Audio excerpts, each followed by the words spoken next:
Bueno, quiero empezar dando las gracias a Pablo Zoido por la presentación,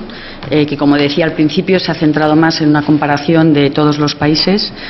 y a toda la OCDE y en concreto al programa PISA por toda la información tan robusta y tan importante que nos provee y que es la evidencia sobre la que luego se pueden basar las decisiones que tomamos, puesto que nos da información sobre dónde se sitúa nuestro país en relación a otros países, dónde están nuestras fortalezas y dónde están nuestras deficiencias, y también podemos aprender del ejemplo de aquellos países que han mejorado tanto en rendimiento como equidad para entender cuáles son las medidas que han conseguido la mejora en estos dos ámbitos. También me gustaría agradecer a las comunidades autónomas que participan de una forma cada año más entusiasta en esta prueba, y finalmente al Instituto Nacional de Evaluación por todo el esfuerzo que hace para que la contribución de España sea tan relevante como lo es para todos nosotros en este momento. Y dicho esto, voy a presentar haciendo un poquito más énfasis en los resultados de España.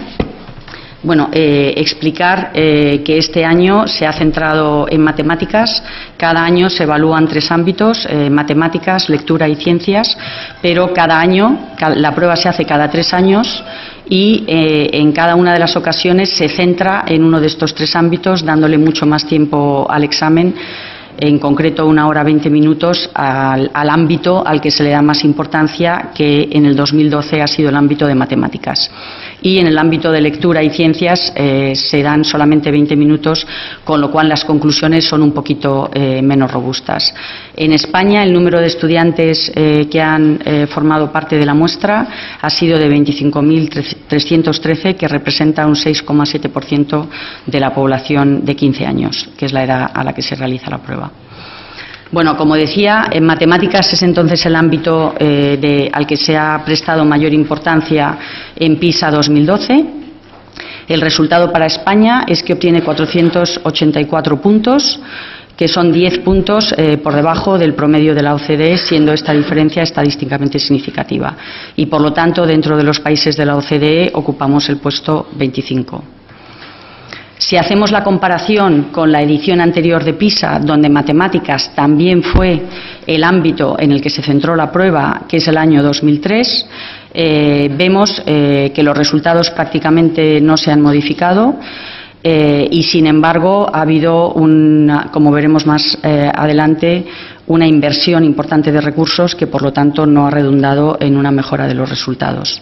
Si además tenemos en cuenta el estatus socioeconómico que tenían los estudiantes en el año 2003, comparado con el estatus socioeconómico que han tenido los estudiantes en el año 2012, entonces sería previsible que en el año 2003 los resultados, si hubiesen tenido el nivel socioeconómico del 2012, hubiesen sido mejores, y por lo tanto no estaríamos hablando de una situación de estancamiento, sino que estaríamos hablando de una situación de empeoramiento en cuanto a los resultados de matemáticas. Bien, en cuanto al porcentaje de alumnos con niveles bajos de rendimiento y el porcentaje de alumnos excelentes con niveles muy altos de rendimiento, lo que vemos es que el porcentaje de alumnos en los niveles bajos y el porcentaje de alumnos en los niveles altos no experimentan cambios significativos en PISA 2012. La proporción de alumnos situados en los niveles bajos de rendimiento es similar a la de la OCDE, pero la diferencia principal se encuentra en la escasa presencia de estudiantes excelentes en nuestro país comparado con la media de la OCDE. En cuanto a los resultados de lectura, ahora voy a pasar a lectura y ciencias, que es donde en el 2012 tiene menos énfasis la prueba y se le ha dedicado menos tiempo. La lectura en España alcanza 488 puntos, que es significativamente inferior al promedio de la OCDE, y nos encontramos en el puesto 23. En la comparativa con los años anteriores, el año anterior de PISA que se centró en lectura es el 2009, pero hemos establecido la comparativa con el año 2000 también, puesto que nos da una indicación de cuál fue el punto de partida en el primer año que se empezó a realizar esta prueba. En el año 2012 se observa una leve mejora de los resultados, pero sin embargo no se alcanzan los resultados que se obtuvieron en la primera edición. Es decir, en el 2009 empeoraron los resultados respecto al año 2000 y aunque en el 2012 mejoran levemente, no llegan al nivel que habían alcanzado en el año 2000. En cuanto al porcentaje de alumnos rezagados y al porcentaje de alumnos excelentes, lo que vemos es que el porcentaje de alumnos rezagados se reduce respecto al 2009, pero sigue siendo superior al del año 2000. Y en la proporción de alumnos en niveles altos, aunque incrementa, sigue siendo inferior al promedio de la OCDE. En cuanto a ciencias, que es el tercer ámbito analizado en PISA 2012, España obtiene 496 puntos, está a 5 puntos por debajo del promedio de la OCDE y, de nuevo, esta diferencia es significativa desde el punto de vista estadístico y nos encontramos en el puesto 21 de los países de la OCDE.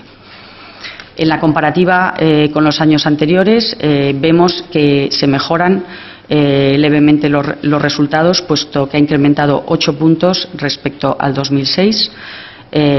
aunque esta diferencia no es estadísticamente significativa. En cuanto al porcentaje de alumnos excelentes y de alumnos rezagados, lo que vemos es que ha disminuido ligeramente la proporción de alumnos rezagados, encontrándose, pero se encuentra todavía por encima de la media de la OCDE, y el porcentaje de alumnos excelentes se mantiene igual y todavía por debajo de la media de la OCDE. En cuanto a los resultados de las comunidades autónomas, como se ha comentado antes, existen diferencias importantes entre las comunidades autónomas de hasta 55 puntos entre la comunidad autónoma que obtiene una mayor puntuación y la comunidad autónoma que obtiene una menor puntuación. Esto corresponde aproximadamente a un curso y medio de diferencias de rendimiento entre las comunidades autónomas, pero como vemos en esta gráfica, el 85% de estas diferencias se explica por diferencias en los niveles socioeconómicos entre las distintas comunidades autónomas y no por diferencias en las políticas educativas u otros factores que pudiésemos tener en cuenta entre las comunidades autónomas. Y desde el punto de vista positivo, hay 3 comunidades que destacan por estar por encima de lo que les correspondería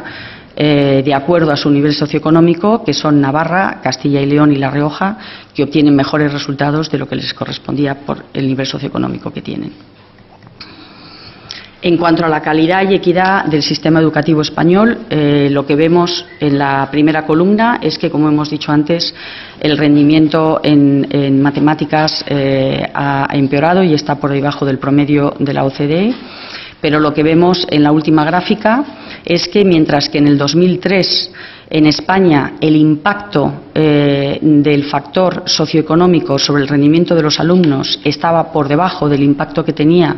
en los otros países de la OCDE, en el año 2012 se ha invertido, de forma que en España el impacto del factor socioeconómico es más elevado de lo que lo es en otros países de la OCDE por primera vez desde que empezó PISA, con lo cual